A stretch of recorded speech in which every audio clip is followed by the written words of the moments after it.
Sí, estaba diciendo cuando se cortó que aquí demuestra desconocer la India, aquí demuestra desconocimiento de la India, porque dice, en cuanto a la India, tampoco ha habido entre sus habitantes más eunucos que los que castró Musa Ibn Ka'ab, de los cuales yo he visto a uno, el cual me aseguró ser de los cuatro que Musa castró. Esto no tiene ningún sentido, la castración es, bueno, no voy a decir universal, pero vamos, sí, común al viejo mundo.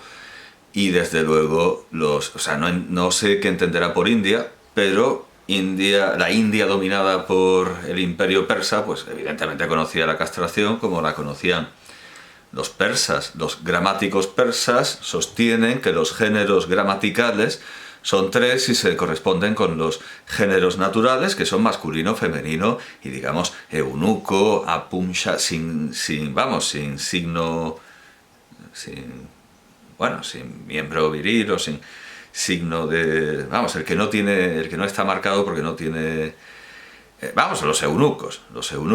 Así que no sé de dónde saca esta afirmación tan, bueno, sí sé de dónde saca esta afirmación tan extraña de un eunuco que ha dicho que es el único, yo que sé, el único que queda en la India. Este es el peligro de dejarse guiar por los informantes. Viene cualquiera y dice, sí, yo soy el único eunuco que queda en la India. Evidentemente esto es absolutamente falso. Además, en la India, claro, alguien puede sospechar. No, es que los eunucos son algo introducido recientemente en la India por influjo de los musulmanes, ¿no? Si los persas ya, o sea, no, de ninguna manera. Por muy tardía que sea la tradición textual manuscrita india, no, había eunucos, por supuesto que había eunucos. Aquí se deja guiar por un informante que tiene mucha jeta. Otra cosa no tendrá entre las piernas, pero sí, sobre los hombros, demasiada jeta. Dice, en este eunuco observé que la castración le arrastró a sentir grande afición por las palomas y por las peleas de gallos. Bueno, menudo pinta. Cosa que no sentía en un principio, sino que experimentó únicamente después de haberle sido amputado el miembro. Por lo que toca a los eunucos de la Abisinia, de la Nubia y otros varios de raza negra, la castración les quita facultades sin darles otras. Les amengua las dotes en vez de aumentárselas, haciéndoles decaer respecto de sus hermanos de raza que no son eunucos, al revés de los eslavos, que al ser castrados aventajan en dotes a sus hermanos que no lo son. Y es que el abisinio, cuando se le castra, decae de espíritu, se hacen pesados sus movimientos y desaparece su agilidad y viveza. No puede menos de sobrevenirle cierta degeneración, porque la castración total le priva de la facultad de retener la orina, la cual fluye sin que él la pueda contener. No encontrarás, además, eunuco alguno de esa raza que no tenga, por la castración, una hernia umbilical. Ahora bien, estos son defectos terribles. Bueno, se va saltando cosas, así en palacios, además de ser repulsivos a la vista. Pero todo lo que repugna de ver produce dolor moral al sujeto. Son también muchos los eunucos de esta raza que carecen de dientes. Claro es que este defecto cae dentro de los labios, pero como los labios de los negros penden hacia afuera y quedan colgando, resulta más visible su falta de dientes. Y aquí habla Asim Palacios. Jahid inserta a continuación, página 55, varias noticias históricas relativas a casos de eunucos que no lo fueron propiamente, pues su falta de virilidad se debió bien a impotencia senil, bien a accidentes fortuitos que les privaron total o parcialmente de la integridad de los órganos sexuales, aunque a consecuencia de esta castración eventual se vieron también afectados de algunos de los accidentes propios de los eunucos: verbigracia, la afeminación en la voz, la desarticulación y flojera de los músculos, la pérdida de la barba, la voracidad, etc. Menciona luego, página 56, la que entendemos siempre de la edición del Cairo, la castración operada por los médicos a título de intervención quirúrgica en las dolencias que afectan al órgano sexual, amputando uno solo o los dos testículos. A este propósito se hace cargo de la creencia del vulgo, según la cual tan solo el testículo izquierdo es el órgano eficaz de la generación, y la refuta con casos típicos en los cuales la supuesta ley salió fallida. Estaba pensando, claro, en el refrán en español, salió la burra mal capada. Claro, es de plena aplicación cuando sale fallida semejante ley de que solo el testículo izquierdo es capaz de engendrar y generar. Estudia después la castración en las varias religiones. De los cristianos bizantinos dice que castran a sus hijos para consagrarlos al servicio de Dios como guardianes de los templos, pero asegura que la castración entre ellos consiste solo en la ablación de los testículos, dejando íntegro el pene, porque únicamente aspiran a frustrar la concepción en las mujeres, sin privarse por ello del deleite sexual, el cual, según Yahid, creen los bizantinos ser más intenso en los eunucos, así castrados, que en los varones íntegros. Afirma también que a los griegos bizantinos se debe el origen de la castración en el mundo entero. Claro, evidentemente, pues esto tampoco... Claro, él tiene una visión de la castración demasiado reciente, una cronología reciente de la castración, cuando los persas también tenían eunucos. Cosa, comenta Yahid, que maravilla, siendo como son cristianos y presumiendo como presumen, de corazón compasivo, caritativo y tierno, más que todos los otros. Ya, bueno, pueden presumir porque ellos al menos les dejan el pene, vosotros no. Bueno, de corazón compasivo, caritativo y tierno, más que todos los otros pueblos, ya que la castración basta por sí sola como indicio de la dureza de corazón de quien la inflige a otro. La castración entre los sabeos, página 57, practícase también por devoción, como entre los bizantinos, pero con una diferencia en favor de aquellos, a saber, que el devoto a veces se hace eunuco a sí mismo, sin imposición ajena.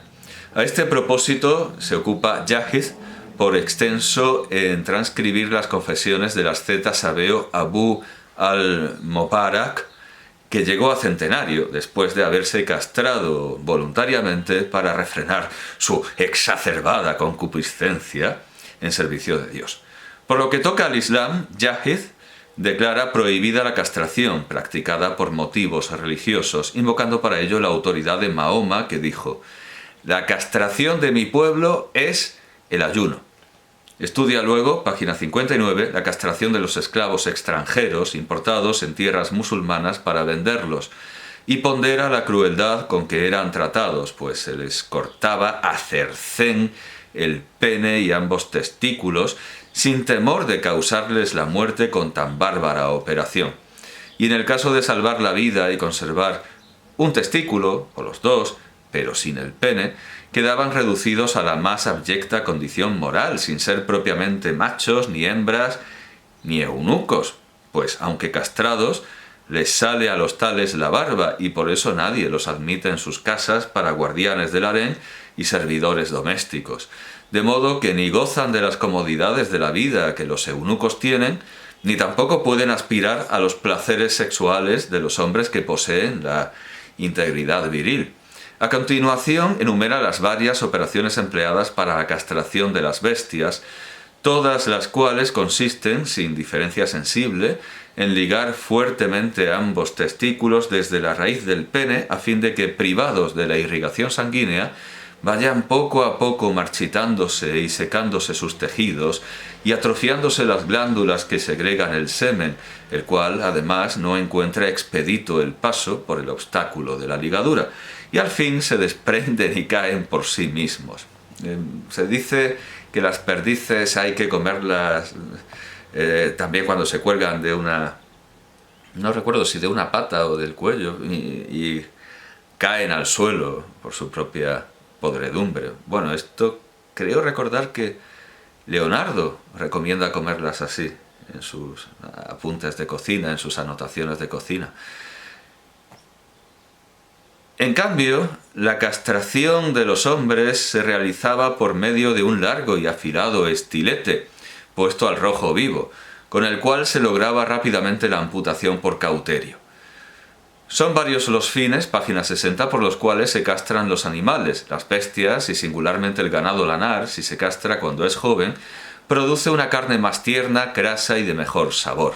En cambio, los animales sin castrar se hacen más débiles y flacos porque el uso excesivo de la cópula sexual produce estos efectos siempre. Al gallo se le hace capón con el mismo objeto de engordarlo y lograr que su carne sea más grasienta y tierna. Los árabes castraban los machos de los camellos, que por su edad provecta y peor raza eranles menos útiles para la procreación, dejando solos sin castrar los jóvenes y más aptos para padres. Análoga selección hacían con los caballos. Otro de los efectos que produce la castración en el hombre es la facilidad de llorar, cualidad esta que es habitual en los niños y después en las mujeres, las cuales, lo mismo que los ancianos decrépitos, derraman lágrimas con facilidad y abundancia. También es propio del eunuco, como de las mujeres y los niños, la afición a las ocupaciones frívolas, como el juego con las aves y cosas semejantes. Otro efecto de la castración es la voracidad excesiva al comer y la codicia y mezquindad en guardar los manjares para sí, lo mismo que lo hacen los niños. Otro efecto es la prontitud con que se irritan y se aplacan a continuación, que es también condición peculiar de los niños y de las mujeres. Otro efecto es el gusto por la maledicencia y la chismografía y la falta de fidelidad en guardar un secreto, igual que les pasa a las mujeres y a los niños. Otro es la afición, que también es propia de las mujeres, a quitar y poner los muebles, a barrer y regar la casa, a sacudir y extender los tapices y, en general, la paciencia para todas las faenas del servicio doméstico.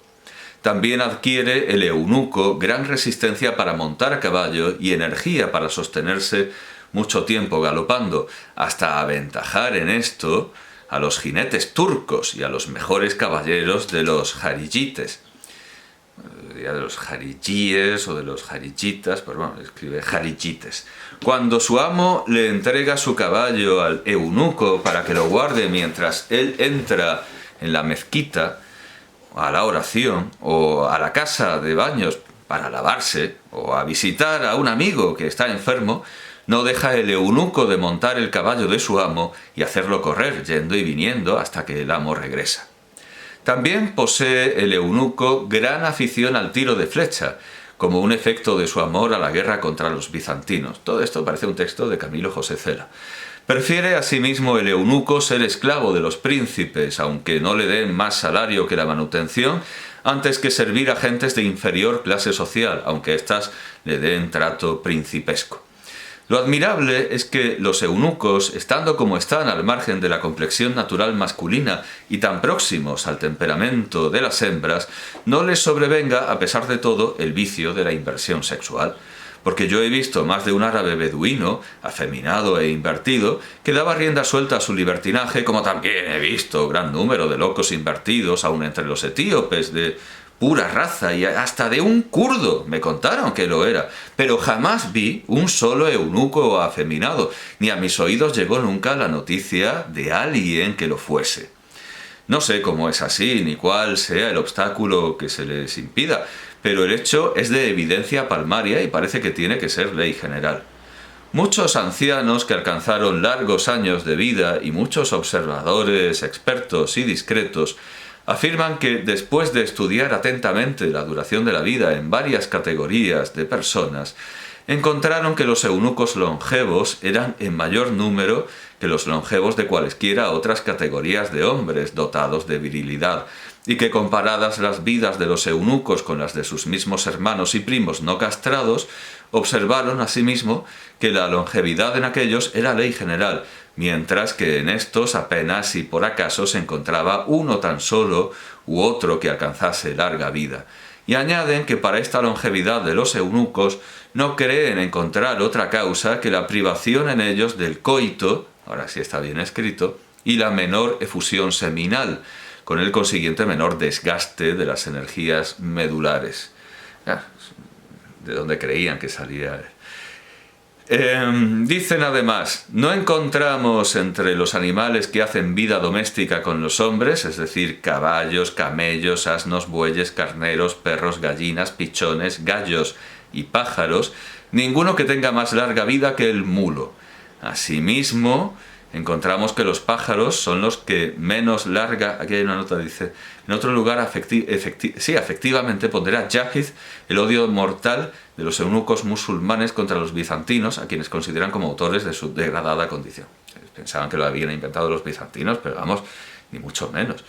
En vida alcanzan. Y esto es así por el excesivo uso que del coito hacen los pájaros. Pájaros chingones estos están, mientras que el mulo hace de él muy poco uso. Hasta emplean estos observadores la longevidad del mulo superior a la de sus padres como prueba en contra de este dicho del vulgo. Nadie vive más que sus padres. Si bien el vulgo al decir esto se refiere tan solo al hombre y no a los demás animales. El accidente que con más frecuencia sobreviene a los eunucos es el de orinarse en el lecho y fuera de él, singularmente cuando se duermen repletos de bebidas alcohólicas, pues la afición a beber con exceso es también vicio que adquieren después de castrados, lo mismo que la voracidad excesiva. El eunuco, a pesar de la amputación del miembro viril, contrae nupcias y toma esclavas concubinas y siente intensa pasión por las mujeres, lo mismo que las mujeres por él. Y es que, no obstante la castración, quédale todavía lo que quizá gusta más a las mujeres. En sueños y en el coito emite un cierto líquido, pero en pequeña cantidad, claro, flojo y de olor alterado. Nos imaginamos a Jáhiz catando. La efusión de este líquido no le impide reiterar el coito, precisamente porque su exigua cantidad no le debilita, como debilita al hombre no castrado, la efusión del licor seminal, que es más denso, más abundante, de olor más penetrante y de naturaleza más pura.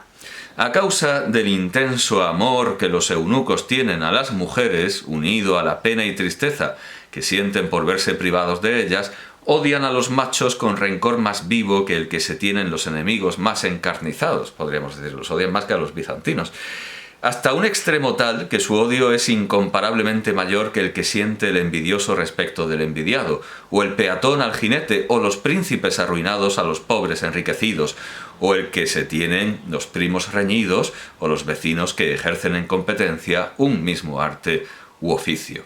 Bien, pues llega la firma, Universidad de Madrid, Miguel Asín Palacios, a esto se dedicaba la Universidad de Madrid en aquel entonces, y desde luego muy bien empleado. Y ya que tenemos tiempo, bueno, el tiempo lo doy yo, pero he tenido mucha prisa en que fuéramos directamente a los textos, al texto extractado.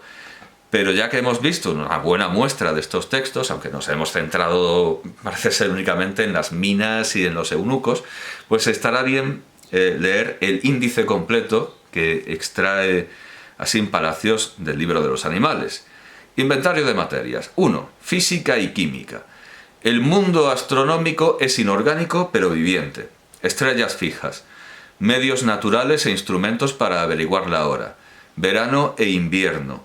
Distinta velocidad. Bueno, en realidad estoy viendo que se salta de un tomo a otro y es un índice un poco extraño, porque dice 1, luego pasa al 6, luego al 2. O sea, digamos que este es como el índice razonado, pero no el índice real de la obra, el índice razonado de Asín Palacios, su propio índice, no el índice que tiene la obra original. Es como cuando en los tratados de Cautilla se le da, en la edición de Penguin creo que se le dio otro orden, que no es el original, porque claro, el original parece una masa informe, ¿sí? Entonces digamos que esto es la reconstrucción de un posible orden por parte de Asín Palacios. O sea, esto es también obra de Asín Palacios. Bueno, claro, aquí ha agrupado todo lo que concierne a la física y a la química.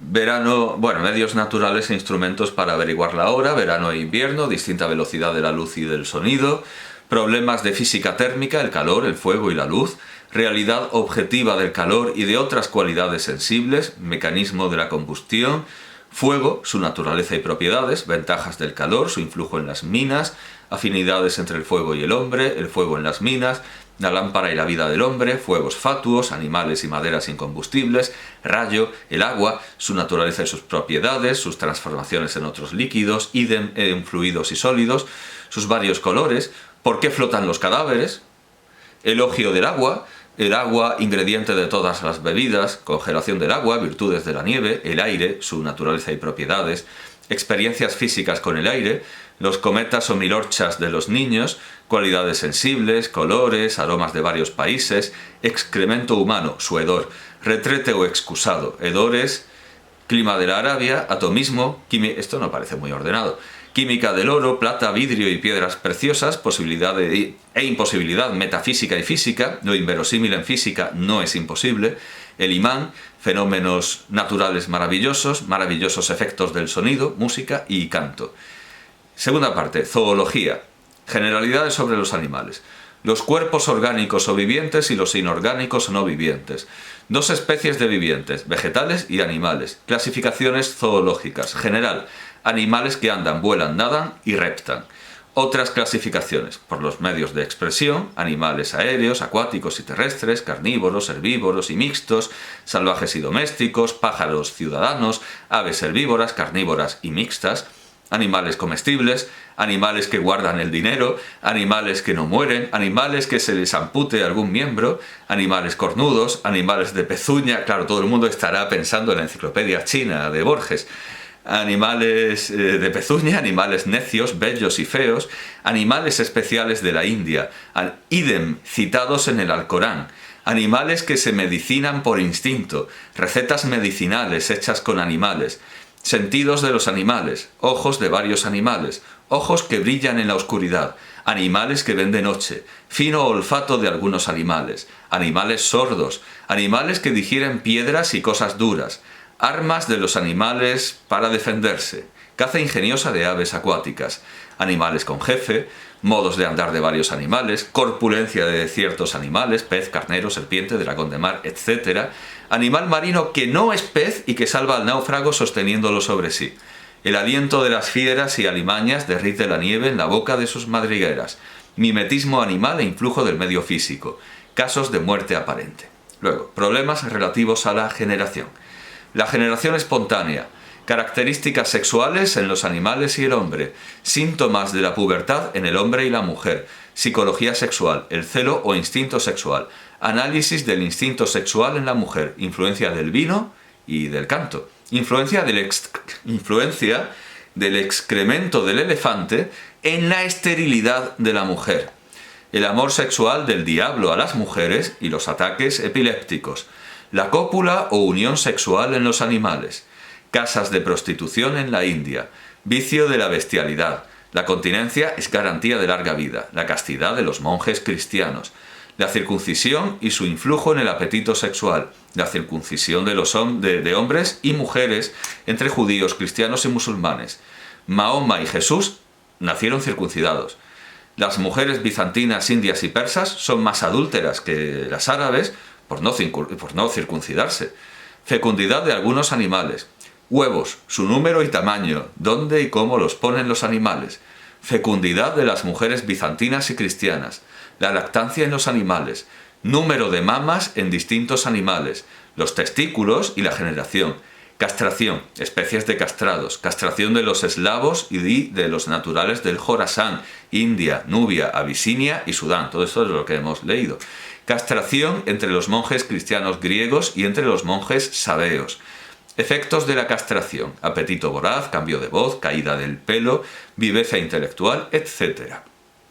Mujeres barbudas. Si es o no lícito comprar y vender eunucos, dotes del eunuco, castración de las bestias.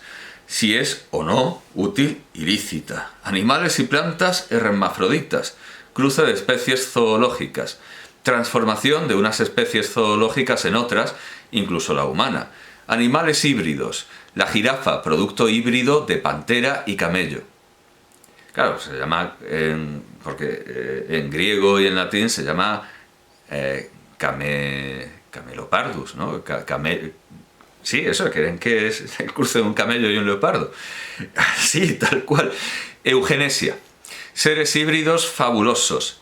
genios, ángeles, Zulkarnain, Gog y Magog, etc. Que bueno, que esa identificación ya lo vimos no me acuerdo al comentar los cuernos de Moisés, ya vimos que la identificación de Zulkarnain con Alejandro Magno no está tan clara, a pesar de que efectivamente Alejandro Magno salía en las monedas con los cuernos de Amón, que decía que era su padre, vamos, con los cuernos de su padre, putativo. Pero no está claro que no es la única interpretación que Zulkarnain, el bicorne, sea Alejandro Magno. Gog y Magog, herencia psicológica, niños nacidos con dientes, idem a los 13 meses, otros casos extraordinarios de nacimiento anormal. Luego tenemos los animales en particular. Abeja, excelencias de su miel. Abubilla, su nido hecho con excremento. Águila, su instinto. Alacrán, araña, sus variedades, arte delicado de su tela. Asno, avestruz, avispa, abutarda, ballena, su estupidez en comer el ámbar. Cómo la ahuyentan los marinos, relatos hiperbólicos de los marinos acerca de la ballena. El mito indio del pez colosal que sustenta la tierra. Caballo de guerra, caballo de mar, el caballo del Nilo que devora al cocodrilo. Cabra, camaleón, camello, discusión entre cosroes y un árabe sobre las excelencias del camello. Carnero, cerdo, su suciedad, fealdad, ferocidad y celo sexual. Sus colmillos, ilicitud de su carne. El cerdo montaraz mata al león. Ciervo, su instinto, su caza. Cocodrilo, cuervo, sus variedades, su vuelo y los agüeros. Culebra, Confer, reptiles. Elefante, plan del tratado sobre el elefante. Su corpulencia, su fuerza. Sus colmillos son cuernos. Marfil, miembro viril y trompa. Trompa del elefante y de varios insectos. Mirada del elefante. Su fina sensibilidad e inteligencia. Doma del elefante. Habilidades del elefante domesticado. Cómica escena del elefante y la almendra. Elefante furioso. El elefante en la guerra. Poema descriptivo de una lucha con elefantes. Elefantes de Persia e India educados para la guerra. Elefantes del rey de Persia, del califa al-Mansur y del rey de Abisinia. Idem de los reyes de Persia y China. El elefante y el origen del Islam. Defectos del elefante. Sus enfermedades. Su larga vida. Poemas sobre el elefante. Pintura representando un elefante. Erizo, ahora sin H. Escarabajo, gallo, sus cualidades, su canto, pollos y su cría. El gallo es más bello que el pavo real. Excelencia de su carne, sus defectos, que no tiene la paloma. Fábula del halcón y el gallo, leyendas del gallo celestial. Gato, sus excelencias respecto de los demás animales. El gato es ladrón y come animales inmundos. El amor a la casa en los gatos, perros, etc. Vicios contra naturam en los gatos. El comercio de gatos. El gato según Zoroastro. Gusano de seda, su instinto. Gusano del queso. Halcón, hiena, hipopótamo, hormiga. Su previsión, mayor que la del hombre. Su olfato, su instinto social. Si no puede cargar con la presa, eso lo hemos leído acerca de hormigas y eunucos. Si no puede cargar con la presa, va al hormiguero y vuelve con otras que la ayuden. Si el camino encuentra a otras, les habla y avisa. Su lenguaje, sus enemigos. Insectos, su trompa y sus alas. Jabalí, confer, cerdo. Japuta, especie de pez, shaput, 1,68. Lagarto, maravillas del lagarto, su larga vida. No muere hasta mucho de... Esto ya lo había leído antes, pero bueno, vamos a hacer la lectura completa. No muere hasta mucho después de degollarlo. Tiene 2 miembros sexuales. La hembra se come a sus crías, si es o no comestible su carne. Astucia del lagarto para hacerse la madriguera.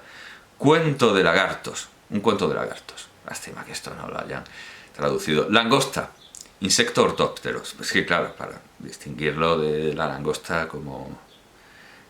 sí, la planta, vamos, como algarroba, como quilate, esto ya hablamos a propósito de San Juan Bautista y de las traducciones de la Biblia. León, bueno, también se podría confundir evidentemente con el crustáceo. León, su instinto, leones de varios países y su respectiva fortaleza, el león y el cerdo, el león, el lobo y la pantera, liebre, lobo, el lobo, el león y la pantera, lombriz, mono, mosca, sus variedades, sueño y vigilia de las moscas y otros animales, cuento de la mosca importuna y el cadí paciente, cuento de la mosca importuna que pica a un mismo sujeto 15 años seguidos, relato de la mosca importuna con el autor. Las moscas se queman al lanzarse a la luz. Moscas en el infierno. La mosca se finge muerta. Caza de la mosca por la araña. El moscardón, presagio de buen agüero. Mosquitos, avispa, murciélago, paloma, su nido, su collar, su vuelo, sus colores comparados con los de las razas humanas. Dotes de la paloma perfecta. Enfermedades de la paloma. El celo o instinto sexual en los palomos. La patria de las palomas de la Meca,